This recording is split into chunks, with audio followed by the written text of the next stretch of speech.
So guys, আমরা এখন চলে এসেছি একটা নতুন ভিডিও নিয়ে। আমরা এখন যাচ্ছি গেম খেলতে। এই দেখো কত ঝোঁক ঝোঁক রাস্তা, দেখো আমরা যাবো এর মাঝে এখন গেম খেলতে। এই লোকটা এখন খ্যার খাচ্ছে, এখানে এটা রাস্তা। হ্যাঁ, আমরা দুজন যাচ্ছি এখন গেম খেলতে। চলো দেখো আমরা কোন দিকে যাই। দেখতে পাচ্ছি এটা পুকুর একটা, এই পুকুরে সবাই মাছ ধরে। এরকম আমরা এদিকে যাবো। এটা এটা একটা বাড়ি এখানে আছে জঙ্গলের মধ্যে, দেখতে পাচ্ছ। এই লোকটা এখন দাঁড়িয়ে আছে, পুকুরেটা রাস্তা দিয়ে যাবো গেম খেলতে। এটা ফাঁকা মাঠে, গাছতলা আছে, গাছতলা।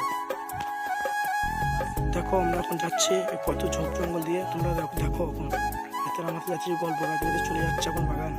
এটা কত ঝোপ জঙ্গল রাস্তা, এদিকে সাপ বেরোতে পারে এদিকে। হ্যাঁ, আমাদের বলছে কি একটা, দেখতে পাচ্ছ। এরকম রাস্তা দিয়ে আমরা চলে যাই, ছোট বড় রাস্তা। দেখো এটা আমি এই গাছগুলোর মধ্যে আমরা ফ্রি ফায়ার খেলি। এই 3টে সিট আছে, এই 3টে সিটের মধ্যে আমি একটা বসছি, আমার বন্ধু একটা বসে। এখন বন্ধু এই সিটটা বসে পড়ছে, আমি তার নিচে সিটে বসবো, ঠিক আছে।